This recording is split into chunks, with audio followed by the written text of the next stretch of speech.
प्रायोजक हैं cancer healer centre, new beginning. देखिए आज झगड़ा मत कीजिए, आज एक बार सीट्स को एनालाइज कर लेते हैं, क्योंकि हर कोई अपना दावा कर रहा है, वोटर क्या बोल रहा है वो सीट और आउटकम को देख के ही पता चलेगा। शॉर्ट कमेंट, मैं कह रही हूँ कि इनका ये एनालिसिस बहुत ही पुअर है कि अगर ज्यादा वोट पड़ गया तो वो बीजेपी का है।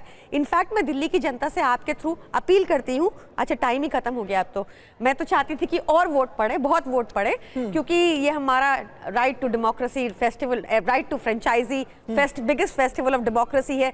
ऐसा समय होता है कि भाजपा जैसी पार्टी भी हमारी पिच पर आके इकोनॉमिक मॉडल पे बात करने लग जाती है। फाइनली सुबह से शाम तक टैक्स में निचोड़ने वाली आपका राजमहल वाला मॉडल, आपका राजमहल वाला मॉडल सबने देखा, आप दिखाओ ना अंदर। देखिए आंकड़े सामने आ गए हैं। 5 बजे तक का मतदान, 5 बजे तक का मतदान 2020 में हुआ था 44% और 2025 में 57%, यानी कि अभी 13% बढ़ चुका है वोटर टर्न आउट।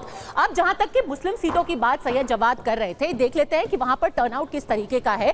आप याद रखिए कि 2020 में जो दंगे हुए थे दिल्ली में, वो चुनाव नतीजे आने के बाद हुए थे।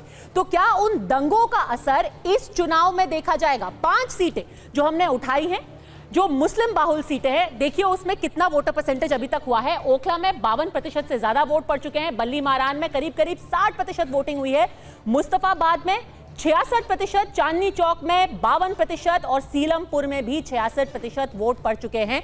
प्रिडिक्शन पूछते हैं दोनों समीर जी का और प्रदीप गुप्ता एक एक अगर हम सीट देखें, और यहां पे आपने क्योंकि कहा था कंपैरिजन की भी बात है, तो ओखला में ये आप याद रखिए जो 2020 का हम डेटा दे रहे हैं ना, ये ओवरऑल वोटर टर्नआउट है, और यहां हम सिर्फ 5 बजे तक का दे रहे हैं। तो ओखला में 5 बजे तक 52% वोट पड़ चुके हैं। 2020 में पूरा वोटर टर्नआउट 58% था।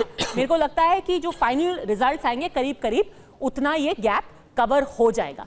आपका क्या अभी इन सब सीटों के बारे में फीलिंग है? पहले बात करते हैं ओखला की, प्रदीप गुप्ता।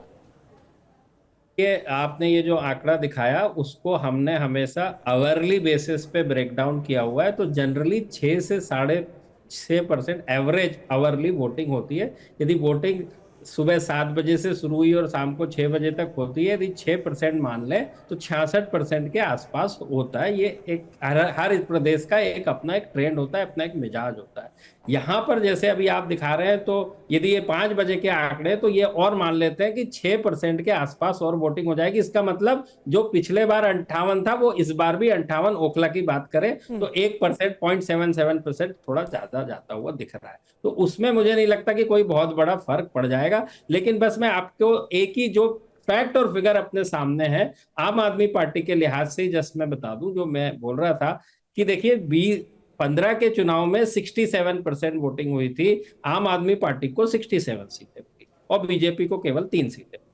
20 के चुनाव में 63 हुई, 4% वोटिंग परसेंटेज डाउन हुआ, 8 सीटें मिली बीजेपी को, उसका वोट शेयर भी बढ़ गया, जो पहले करीब 36 था वो करीब 39 के आसपास पहुंच गया, और उसमें सीटें भी जो है आम आदमी पार्टी की 62 हो गई 67 से। एक simple apple to apple comparison यहां पर दिख रहा है। अब हमें ये जरूर देखना पड़ेगा कि सवाल 5 बजे का नहीं है, सवाल टोटल वोटर टर्नआउट का, और किन सीटों के ऊपर वो पड़ा है उसके लिहाज से वो असर पड़ेगा। जैसे बल्ली मरान में आपने कहा 60% वर्सेस 71 टोटल। तो अब देखने वाली बात है कि लास्ट के 1-1.5 घंटे में एक्सटेंडेड आवर में भी क्या ये उसको हासिल कर जाएगा। हासिल करता है, यदि 1.5 से 2 घंटे की वोटिंग हो तो 12% के करीब और वोटिंग होने की उम्मीद है। लेकिन बल्ली मरान का जो नेचर है वो लगता नहीं कि 71% अब जा पाएगा, क्योंकि प्योर डेंस पॉपुलेशन और सेंट्रल में दिल्ली के हार्ट में ये बल्ली मरान आता है।